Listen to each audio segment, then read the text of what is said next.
Coba sharing tipis-tipis lagi dirimu. Apa nih? Tips apa nih yang mau disaringkan? Mungkin di sana juga Iya pandemi ya? nih, di sini juga pandemi. Ya mungkin apa Fitra sharing tentang protokol kesehatan aja gitu. Protokol Sharing kan. kesehatan. Ya kalau di sini sih memakai senantiasa pakai masker, jaga SOP, jaga jarak, terus apa ya? Senantiasa pakai hand sanitizer gitu. Sini sekarang Coba teman-teman yang nonton dinasihati. ya buat teman-teman semuanya, kita saling jaga, kita jaga kita ya. Karena kita juga harus membantu pemerintah untuk mensukseskan proses pemberhentian penularan COVID gitu. Karena kan kalau COVID-nya udah nggak ada nih, udah habis, kita pun kan udah aman dan beraktivitas dengan baik gitu. Jadi jangan lupa pakai masker, pakai hand sanitizer senantiasa dan jaga jarak. Gitu. Oke, terima kasih Kak Fitra. Gimana suasana yang di Malaysia? Aduh, Aman? sekarang Bisa disaringkan? Sekarang ini Kak John, apa ya? Lagi di sini namanya PKP. PKP itu PKPD. Jadi di sini sekarang kita lagi dirumahin sih. Lagi kilang-kilang PT-PT semua lagi lagi dicutikan. Itu karena sekarang lagi nggak diperbolehkan untuk kerja. Apalagi di bagian tempat aku Selangor, dia lagi meningkat banget sih sekarang. Paling banyak nih pemecah rekor dapat medali emas nih Selangor nih dibanding kota-kota yang lain. Mungkin Fitra bisa mengasih semangat teman-teman yang menyaksikan yang merasa kayak di penjara, nggak bisa keluar, nggak bisa nongkrong. Iya gitu. ya, tapi gimana ya? Tapi baik juga sih Kak. Kalau kayak gini apa sih namanya itu kayak kita dirumahin gitu kan. Biasanya kan kita sibuk tuh kerja. Kayak aku ya pergi kerjanya tuh jam 6:20 udah keluar dari rumah, terus pulangnya itu jam 8. Jadi kayak dibilang nggak lihat matahari gitu kan. Perginya gelap, pulangnya pun gelap gitu. Jadi kalau gitu kan sibuk tuh. Tapi kalau udah di rumah kayak gini kan ada waktu untuk kita relax gitu kan. Jadi agak bisa lah kita ngedit video ataupun apalah yang bermanfaat gitu loh. Jadi buat teman-teman yang merasa kayak PKPD ataupun apa sih namanya itu dicutikan di rumahkan itu kayak berat, ya banyak sih solusi yang mau dibuat kayak kita yang buat yang bermanfaat gitu. Kayak kita edit video atau kasih kata-kata mutiara gitu kan. Sebelumnya kan nggak ada waktu tuh mau edit-edit kayak gitu.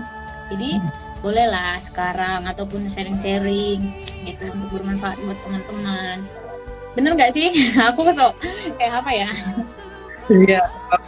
Lah ini saya mau bertanya untuk Fitra sendiri, apa yang diambil secara positif dirumahkan ini kayak ini? Positifnya itu adalah ketika aku dirumahin kayak gini, aku punya waktu untuk aku bisa ambil waktu lah untuk lebih dekat intim lah sama Tuhan gitu kan. Biasanya kan sibuk tuh, jadi kadang nggak ada waktu. Kalau mau baca Alkitab pun pulang kerja habis itu ibadah online, mau tidur palingan baca dua ayat gitu loh. Tapi kalau sekarang kan kita kayak di rumah. Jadi kalau pagi itu boleh baca berapa pasal, terus malam bisa gitu, terus belajar gitar juga gitu. Banyak sih positifnya Kak. Terus bisa sharing-sharing dengan kawan-kawan gitu. Ya walaupun lewat online sih, ya lumayan lah membantu. Positifnya itulah. Positifnya lebih banyak waktu untuk Tuhan ya. Sekali lebih banyak waktu untuk Tuhan. Nah kayak kita tuh kan, kalau sebelum ini kan waktu aku kerja kan kita kayak online tuh susah kan, waktunya waktu kerja terus kan. Nah sekarang kan kalau aku ada waktu di rumah, kalau aku kosong kan nggak ada pelayanan yang online yang lain kan bisa join sama kalian gitu, sharing-sharing gitu, live gitu. Ya, mungkin Fitra bisa kasih pesan semangat bagi teman-teman di sini bahwa pentingnya itu untuk belajar. Iya, teman-teman, buat kita semua yang mungkin masih malas-malas gitu ya kan, malas-malas untuk sekarang ini lebih ke apa sih namanya itu kayak lebih ke happy-happy, udah cukup lah gitu. Mendingan kita sekarang belajar gitu, karena semakin hari zaman ini semakin teknologinya semakin maju gitu. Jangan sampai kita ketinggalan dan kita menyesal di kemudian hari. Jadi kalau waktunya sekarang kita ada waktu untuk kita belajar, ya nggak apa-apa kita belajar dari pelan-pelan gitu loh, pelan-pelan kita boleh belajar. Dan ya kita tahu lah ya kalau zaman sekarang ini kan semuanya kayak apa sih, butuh teknologi yang tinggi gitu kan. Jadi marilah gitu teman-teman semuanya, jangan pernah bosan-bosan belajar, jangan pernah berhenti cari ilmu, karena itu sangat penting banget untuk kita gitu. Terus kalau tips dari Kak John nih gimana nih? Yo. Tadi kan Tentang aku, apa? sekarang tips dari Kak John tentang gimana sih kita sebagai anak muda itu harus tetap berkarya gitu walaupun dalam situasi seperti sekarang. Gimana tuh? Yang namanya saya percaya itu orangnya kreatif. Apalagi pada zaman-zaman sekarang kan elektronik itu atau media itu kan berkembang secara pesat sih. Kita bisa belajar apapun, dan ketika kita apalagi di rumah kan kayak gini, kita pun bisa belajar melalui YouTube ataupun Google yang ada kan. Ya, kita di rumah aja ini bisa untuk mengupgrade diri juga. Ya, biar tambah pandai. Kalau kita suka ngedit kayak Fitra, belajarlah ngedit. Nanti kalau kurang tahu bisa lihat di YouTube gitu. Atau Iya ya, kita sebagai anak Tuhan mendekatkan kepada Tuhan lebih lagi gitu, lebih sungguh-sungguh ya, supaya nanti saya percaya Tuhan semakin berkenan pada diri kita, dan kita pun akan mendapatkan sesuatu yang positif, rema mungkin, dan rema itu bisa di-sharingkan, bisa diposting di sosial media kita, sehingga bukan kita aja yang menerima berkat, tapi teman-teman yang menyaksikan nanti. Dan Kak John, aku mau tanya nih, apa namanya tuh, kita kan nih anak muda kan sering banget loh kayak kita lagi belajar tapi mudah bosan. Gimana sih caranya itu biar kita itu ketika kita bosan itu kita tetap mengalahkan kebosanan itu gitu loh. Yang namanya kebosanan, segala sesuatu itu harus dipaksakan. Tanpa adanya sesuatu yang dipaksakan, itu tidak akan mungkin kita bisa melakukan. Ketika kita paksakan, ya kita paksakan terus hari demi hari sehingga menjadi habit atau kebiasaan. Suatu hal yang dipaksakan, sesuatu memaksakan diri untuk melakukan hal yang baik terus menerus, saya percaya kedepannya itu tidak harus kita paksakan, tapi bisa menjadi suatu habit atau kebiasaan kita melakukan suatu hal yang baik. Begitu pula dengan mau kita belajar atau intim dengan Tuhan, kita pun harus namanya kan itu tadi, memaksakan diri. Jangan nunggu mood kita enak ya. Kalau kita nunggu mood kita enak ya nanti kita suka nunda-nunda, nggak mau belajar, ujung-ujungnya nanti kalau sekolah tugas nggak dikerjakan dan akhirnya kena marah pada guru kan. Kalau kita nggak segera intim dengan Tuhan, ya kapan keburu Tuhan datang kan. Kita harus memaksakan diri walaupun bosan sih. Saya percaya kalau setiap hari kita memaksakan diri dengan hal yang baik, itu akan menjadi suatu kebiasaan yang baik juga sih. Nanti kedepannya kalau kita sudah terbiasa melakukan hal yang baik, itu tidak harus dipaksakan tapi sudah menjadi habit, refleks kita untuk melakukan hal yang baik. Itu yang dari saya. Iya ya, iya sih benar. Kalau apa namanya itu kita harus lihat kayak apa sih? Kita harus lihat hasilnya gitu ya. Jangan kita lihat kemalasan prosesnya, tapi lihat hasilnya, pasti kebosanan kita itu akan terkalahkan. Dan kita harus punya prinsip nih guys, kita harus punya prinsip yang akhirnya menjadi kebiasaan kita, habit kita. Itu bagus banget tuh. Dan kita anak-anak muda ini harus punya prinsip yang bagus, ya kan? Benar nggak Kak John? Iya, mungkin kalau dari Fitra mungkin ada ide untuk mengalahkan rasa malas ini. Solusi yang dari Fitra mungkin bisa di-sharing. Kalau menurut aku ya, untuk ketika kita merasa malas itu kita itu harus melihat hasilnya gitu. Kita harus lihat hasilnya. Ketika kita lihat hasilnya, ya kemalasan kita itu akan tersingkirkan gitu. Tapi kalau kita nggak lihat hasilnya, maka kita kan udahlah malas, capek gitu kan. Tapi kalau kita lihat hasilnya, hasilnya itu kedepannya itu seperti ini.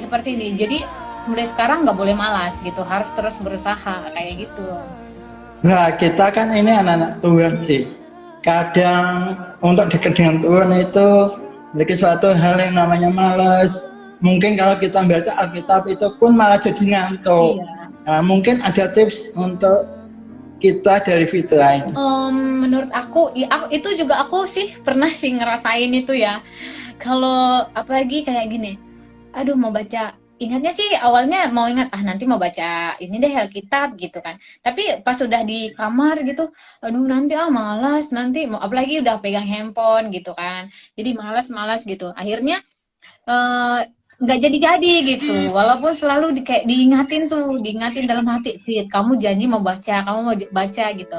Nah, tipsnya adalah seperti yang aku pernah alamin, aku itu kayak mengalahkan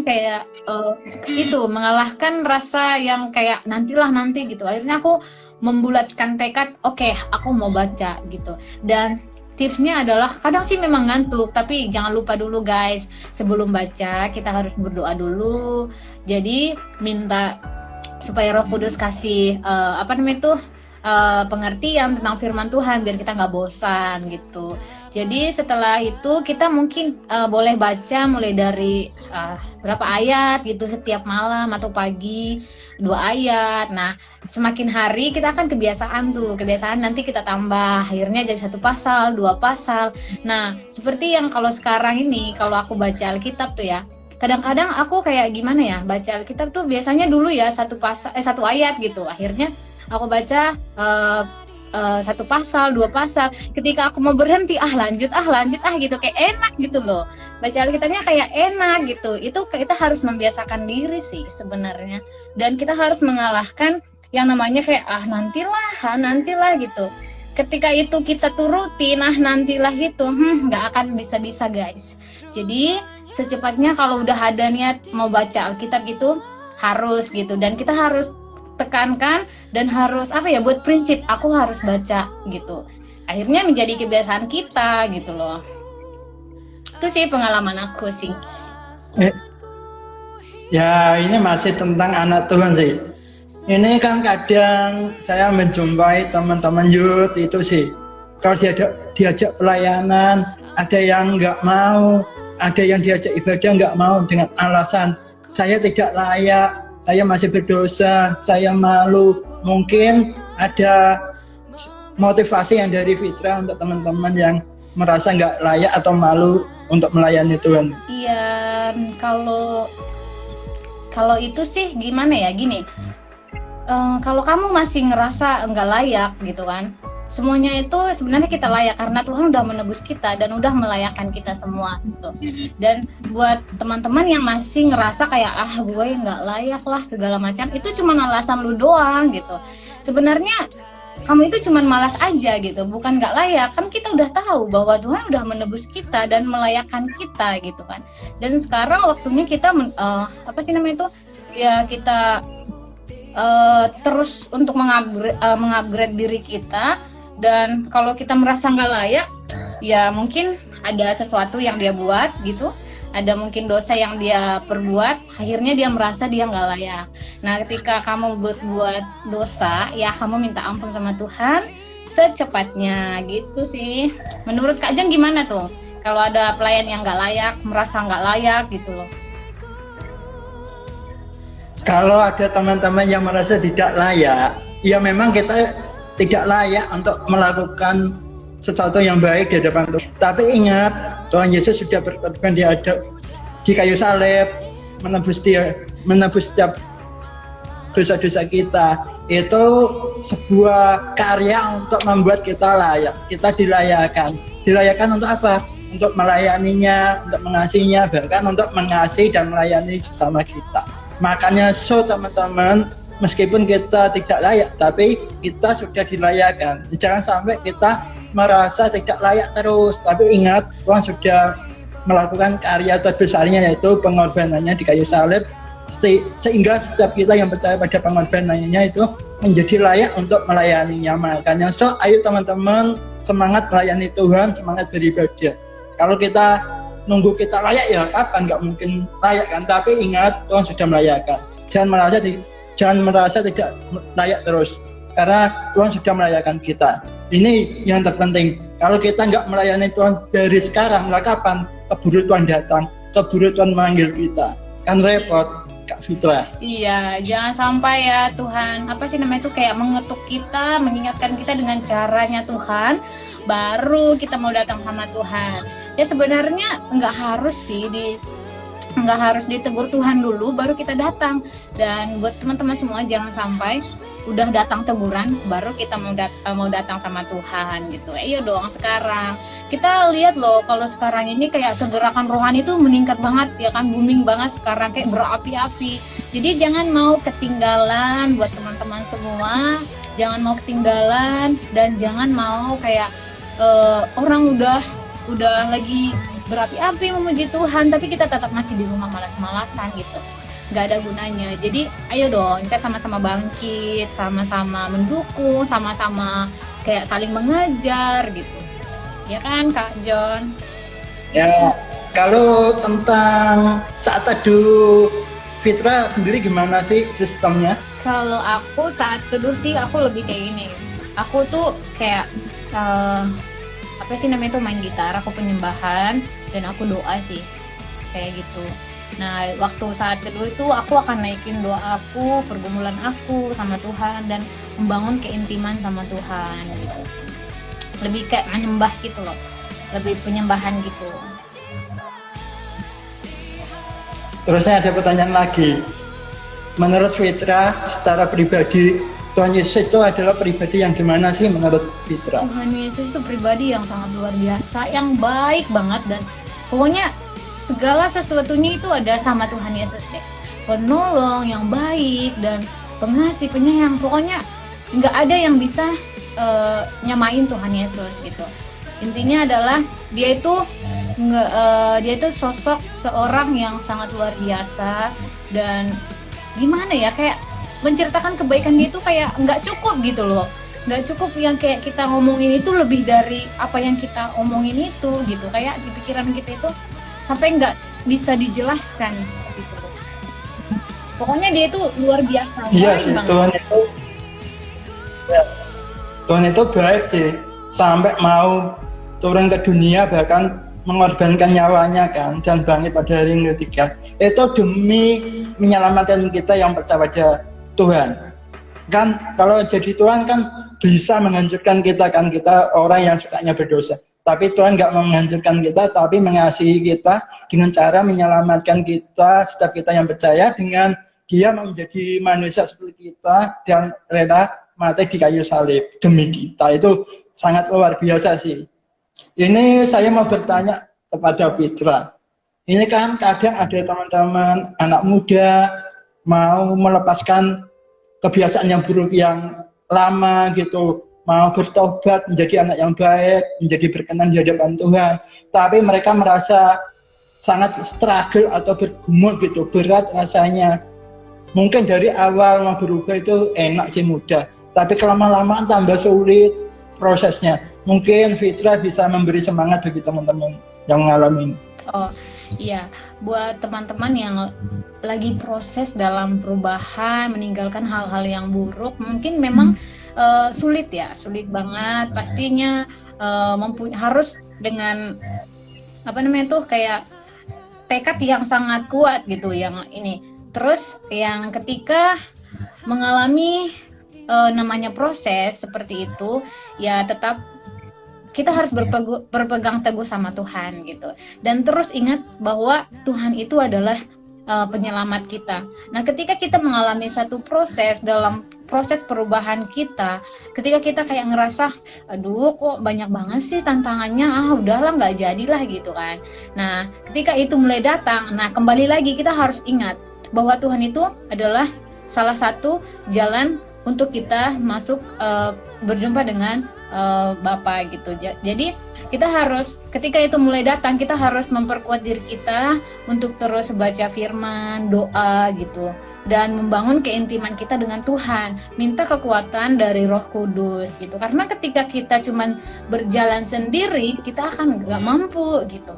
Jadi kalau kita mengandalkan kekuatan kita sendiri tuh mustahil gitu. Jadi kita perlu kekuatan dari Roh Kudus, pimpinan dari Roh Kudus. Jadi terus berdoa, terus membangun hubungan dengan Tuhan, dan terus mengingat bahwa kebaikan-kebaikan Tuhan itu nyata dalam kehidupan kita gitu.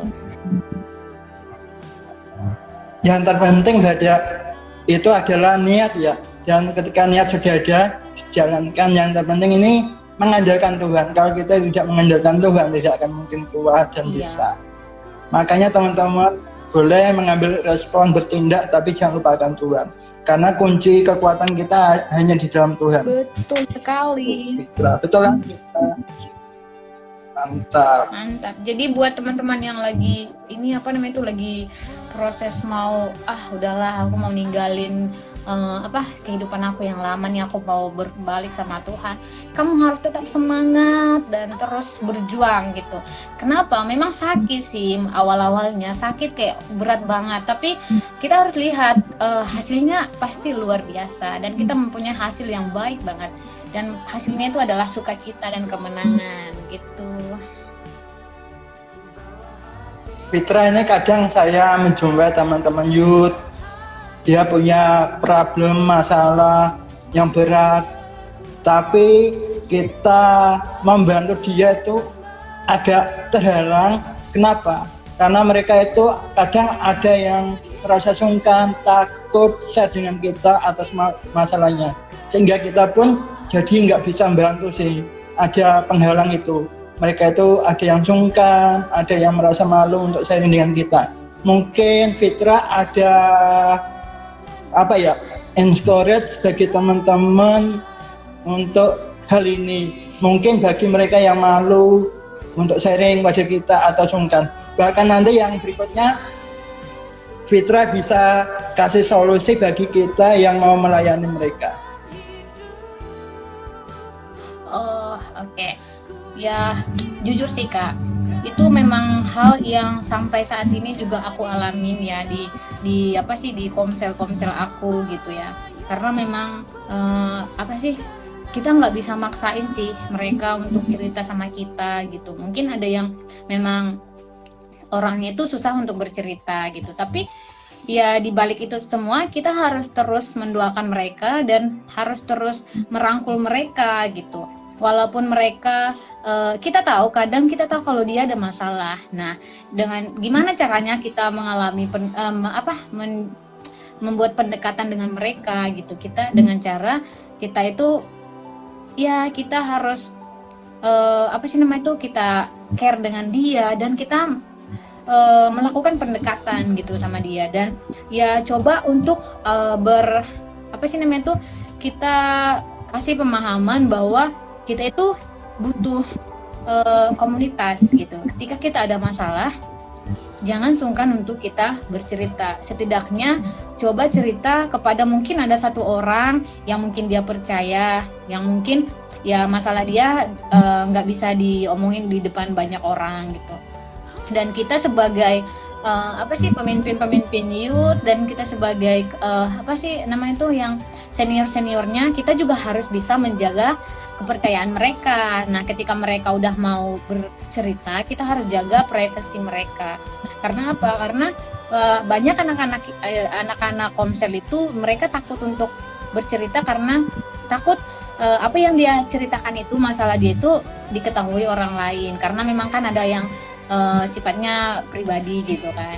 Jadi walaupun mereka belum mau cerita, kita harus terus menghimbau kayak keren banget ya, mengajarkan mereka ataupun mengingatkan bahwa kita itu satu dan kita itu saling mendukung satu sama lain. Jadi ketika kita ada masalah di antara kita, jangan kita simpan sendiri, kita cerita, setidaknya kita bisa berdoa sama-sama gitu. Kalau kita nggak bisa bantu dengan mungkin biaya ataupun tenaga, kita bisa berdoa sama-sama gitu. gitu sih, melakukan pendekatan gitu loh Kak. Saya mau bertanya, pernahkah Fitra melakukan penjangkauan kepada teman-teman yang di luar sana yang belum mengenal Tuhan untuk mengenal Tuhan? Penjangkauan yang kalau sebelum ini sih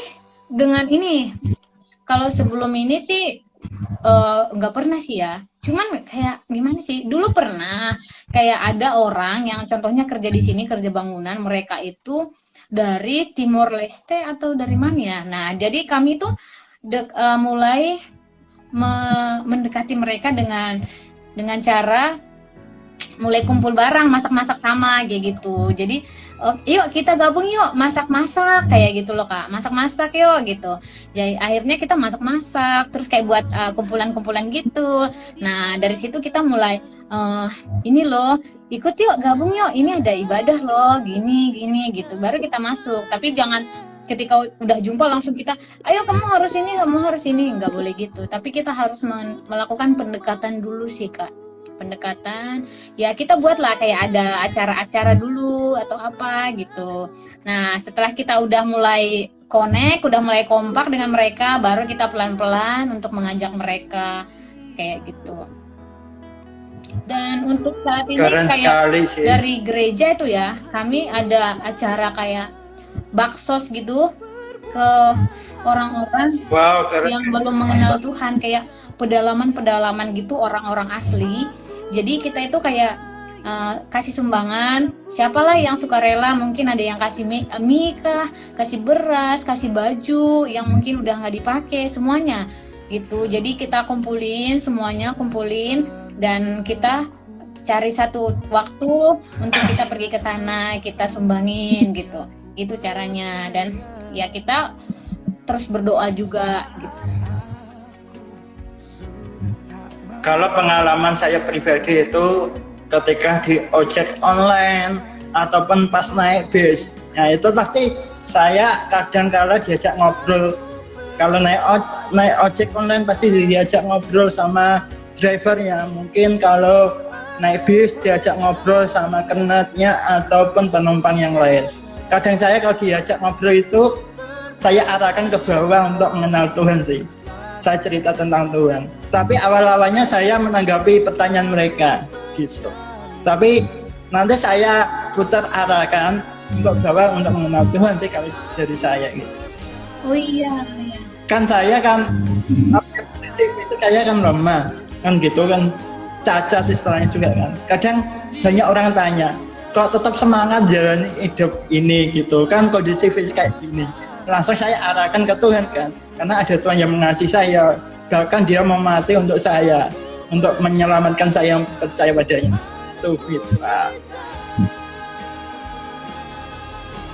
Gimana Fitra? Mungkin ada yang lain? Iya.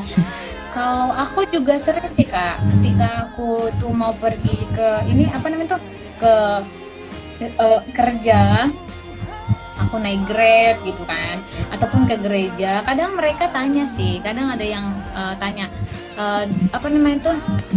kamu Muslim, kadang banyak banget yang nanya ya, kamu Muslim ya gitu. Tapi aku nggak pernah malu kalau bilang aku Kristen, aku nggak pernah malu gitu. Aku bilang saya Kristen sih, saya Kristen Pak, saya Kristen Bang gitu. Jadi oh iya kamu itu Kristen, dan mulai dari situ aku mulai cerita nih sikit-sikit gitu.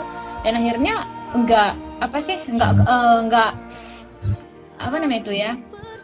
ada juga yang ikut. Jadinya kayak aku kan kemarin tuh kalau ke gereja kan aku naik Grab gitu kan, ditanya mau kerja ya gitu, enggak, mau ke gereja gitu. Oh kamu Kristen? Iya saya Kristen. Jadi menurut kamu Yesus gimana gitu kan, gini segala macam, dan aku cerita deh gitu. Terus dia bilang saya pengen deh ikut ke gereja dengan kamu gitu. Akhirnya saya kasih nomor telepon dan dia chatting, ya puji Tuhan dia ikut ke gereja gitu loh. Kalau saya ya pernah mengalami kayak kamu sih, ditanya orang, adik Mas Kristen ya? Keseringan saya jawab bukan Kristen, tapi saya percaya Yesus gitu. Nggak jawab Kristen. Saya percaya Yesus atau saya pengikut Kristus gitu. Iya sih, tapi banyak sih di sini kan banyak yang Cina-Cina juga kan, yang kayak nggak percaya, nggak ada agamanya kayak gitu. Nah ya dari mulai apa di Grab gitu, dia tanya, akhirnya kasih nomor, nanti kalau mau ibadah datang aja ke sini gitu. Nah di situ dia mulai tanya, terus setiap pagi kita kasih share-share ayat firman gitu loh. Akhirnya dia, oke, hari Minggu saya ikut you ya pergi gereja. Oke, kalau tak, you boleh datang sinilah, ini alamatnya gitu. Langsung bagi alamatnya, datang sendiri. Nanti kalau udah sampai di bawah, bagi tahu saja. Nanti kami jemput di bawah gitu. Puji Tuhan lah, dengan ya Tuhan pakai apa sih, banyak cara lah gitu. Yang nggak kita pikirkan, ya bisa aja Tuhan pakai cara yang seperti itu gitu loh. Iya sih. Kalau ada yang welcome kayak gitu sih, kita harus peka, kita cepat untuk memfollow up mereka supaya mereka tidak hilang. Tapi mereka tetap kita follow up, dan mereka pun bisa mengalami namanya keselamatan itu. Penting sekali kita follow up. Jangan hanya untuk sharing aja sih, tapi kita harus follow up ketika mereka welcome. Kadang sih kan Kak, kalau enggak kita follow up. Kadang kan ada kayak gini nih, udah oke, nanti kamu ke gereja deh, habis itu udah kita nggak follow up lagi mereka ya hilang lagi gitu kan. Jadi kita harus tetap follow up mereka gitu.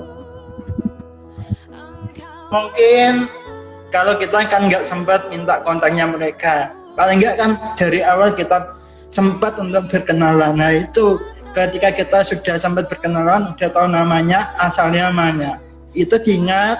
Nanti sampai rumah dicatat, didoakan, nah gitu, follow up yang jarak jauhnya gitu. Iya benar sih. Saya percaya ketika doanya tidak akan sia-sia sih, pasti akan mengena dan bisa membuat mereka yang kita doakan itu mengalami karya yang dari Tuhan. Kamu di Komsel bagian apa sih? Aku sebagai ibu Komsel mereka nih, jadi aku merangkup semuanya. Apa ada teman-teman yang bantu di Komsel menjadi timnya? Aduh gimana ya, awalnya aku cuma sendiri tuh Kak. Jadi gimana ya, itu kita kayak dari gereja gitu, dan kita memang, jadi aku sekarang nih pegang dua Komsel nih sekarang gitu. Jadi dari dulu pertama kali itu aku cuma sendiri, pegangnya tuh sendiri. Jadi kalau setiap kali aku mau buat ibadah Komsel dulu ya, hari Selasa malam, balik kerja tuh jam 8, kita itu tukar-tukaran di rumah mereka gitu. Jadi di situ waktu itu memang aku pernah ngerasa kayak capek. Mereka itu adalah orang-orang yang baru datang dari Indonesia gitu. Di situ aku pernah ngerasa kayak, Tuhan capek banget gitu kan.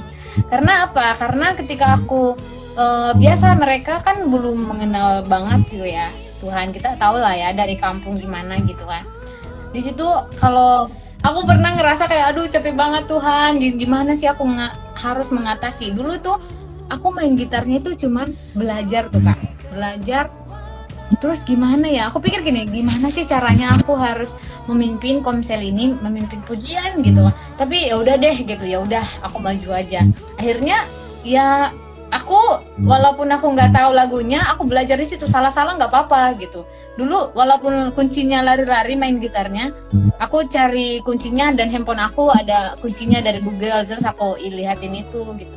Dulu sendiri, terus sharingnya sendiri, pokoknya semuanya sendiri. Nah akhirnya dibantu sama satu pelayan yang lain, jadi aku jadi 2 orang.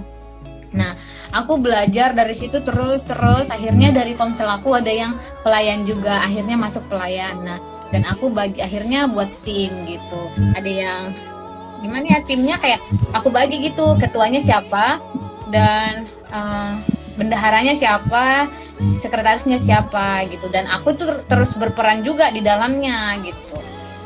Jadi kalau kita dari situ aku mulai ganti kayak oke, minggu ini yang pemimpin pujiannya kamu, sharingnya kamu, kayak gitu-gitu. Terus kalau mereka belum siap, aku harus standby gitu. Kalau mereka tiba-tiba, Kak aku nggak bisa nih gitu kan, ya mau nggak mau aku harus tetap standby gitu untuk backup mereka gitu.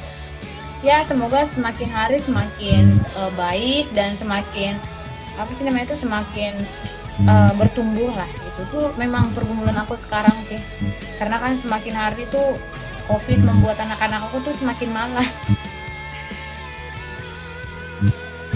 Nah, mungkin dalam konsel kan kita ketemu orang dengan berbagai karakter.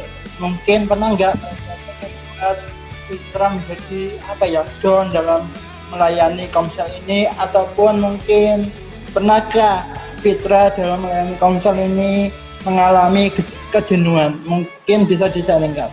Ketika jenuh, gimana tipsnya Fitra bisa bangkit? Gitu? Itu benar banget, sampai aku nangis dulu. Aku pernah banget mengalami, sampai aku mikir gini, ya Tuhan aku udah capek, mundurlah aku. Bukan cuman aku pikir mundur dari komsel itu, tapi aku malah mikirnya udahlah mundurlah aku dari pelayanan di gereja juga. Aku udah capek kayak gini gitu. Karena apa ya, setiap kali aku kasih sesuatu tuh anak-anaknya nggak respon gitu loh Kak. Nggak respon. Terus pernah waktu ibadah aku udah datang bawa gitar nih. Aku balik kerja, tau lah ya, balik kerja itu jam 8 malam udah capek gitu kan. Balik kerja dan aku nggak tukar baju gitu. Aku langsung pergi untuk melakukan ibadah komsel. Ketika aku udah sampai, mereka semuanya cuman beberapa orang aja yang keluar dari kamar gitu. Selainnya di kamar main handphone segala macam. Dan aku udah coba-coba gimana nih, gimana cara manggilnya ya, kan gak enak juga kan kita maksakan. Akhirnya aku coba main gitar sendiri, aku nyanyi gitu kan. Dan ada juga lah yang gak datang, ada yang datang gitu. Di situ kadang aku kayak ngerasa, ya Tuhan apa yang harus aku lakuin, aku mau mundur deh gitu. Pernah Kak aku ngerasa kayak gitu, aku pernah nangis malahan. Aku pernah nangis, apa sih salahku gitu kan. Kadang-kadang kita ngerasa kayak apa aku salah ya gitu. Tapi ya memang kita harus sabar sih menghadapi anak-anak itu gitu. Dan pernah cara mengatasinya adalah kita jangan malu berbagi. Dan kita coba untuk tanya mereka apa masalahnya mereka, mungkin mereka ada pergumulan, ada sesuatu yang mungkin membuat mereka jadi malas gitu. Jadi kita kayak tanya mereka gitu. Kadang mereka nggak ngomong juga sih, nggak ada gitu. Dan selain itu aku juga konsultasi sama Bapak Gembala, Ibu Gembala, dan pelayan-pelayan yang lain. Gimana ya, kita kayak saling sharing gitu. Dan mereka juga kasih solusi. Ya kita harus tetap semangat gitu. Kita saling menguatkan lah gitu. Itu yang membuatku kuat sih. Salah satunya adalah mereka, teman-teman aku yang saling menguatkan, dan Bapak Gembala dan Ibu Gembala yang saling menguatkan. Dan terus berdoa sih, bahwa dalam doa ketika aku mulai kayak Tuhan aku mulai mundur aja gitu, tapi aku mengingat lagi, Tuhan jangan, ketika aku setia perkara kecil, pasti Tuhan akan kasih perkara yang besar. Aku selalu ingat itu. Setiap aku harus setia dalam perkara kecil, karena kalau aku setia perkara kecil, pasti Tuhan akan kasih perkara besar gitu. Kayak gitu sih aku. Kadang aku mikir juga, aku harus melakukan segala sesuatunya itu seperti untuk Tuhan, bukan untuk manusia. Kalau aku mikirnya untuk manusia, pasti aku merasa capek gitu. Pertanyaan yang terakhir adalah, kapan Fitra mengalami yang namanya hidup baru bisa dikatakan, ataupun kapan Fitra mulai sungguh-sungguh dalam Tuhan? Gitu, bisa disaringkan. Aku mulai sungguh-sungguh di dalam Tuhan ketika aku mengenal dan merasakan cinta mula-mulanya Tuhan. Dan itu waktu aku di Malaysia ini sih sebenarnya, di Malaysia, dan itu tahun 2016 aku merasakan itu, karena aku lebih merasa cinta mula-mulanya Tuhan itu aku semenjak aku di sini. Kalau waktu aku di Indonesia di kampung tuh aku nggak ngerasa, aku cuma ikut formalitas aja sebagai ikut kegiatan segala macam. Nah di sini ketika aku ngerasa cinta mula-mulanya Tuhan, aku kayak ngerasa pengen nyembah terus, pengen muji terus, nggak sabar waktu aku kerja itu, nggak sabar, kapan ya hari Minggu, kapan ya hari Sabtu gitu loh. Di situ, dan di situ memang, dan dulu pernah sih waktu aku didoain di depan. Pertama kali di situ didoain, dan aku juga nggak kenal dulu nggak kenal dulu yang datang. Dia doain aku, terus dia bilang gini, halo Hai Grace, Dibilang kamu akan dipakai Tuhan, suara kamu akan dipakai Tuhan dan melayani Tuhan gitu sih. Dan dari situ aku pikir, kok dia tahu? Dia kan nggak pernah dengar aku nyanyi dan aku nggak kenal siapa gitu. Pokoknya aku merasakan itu mulai dari 2016. Oke, mungkin sharing kita cukup ini aja ya Iya. teman-teman. Semoga memberkati saya, teman-teman diberkati atas sharing kita. Tuhan Yesus memberkati.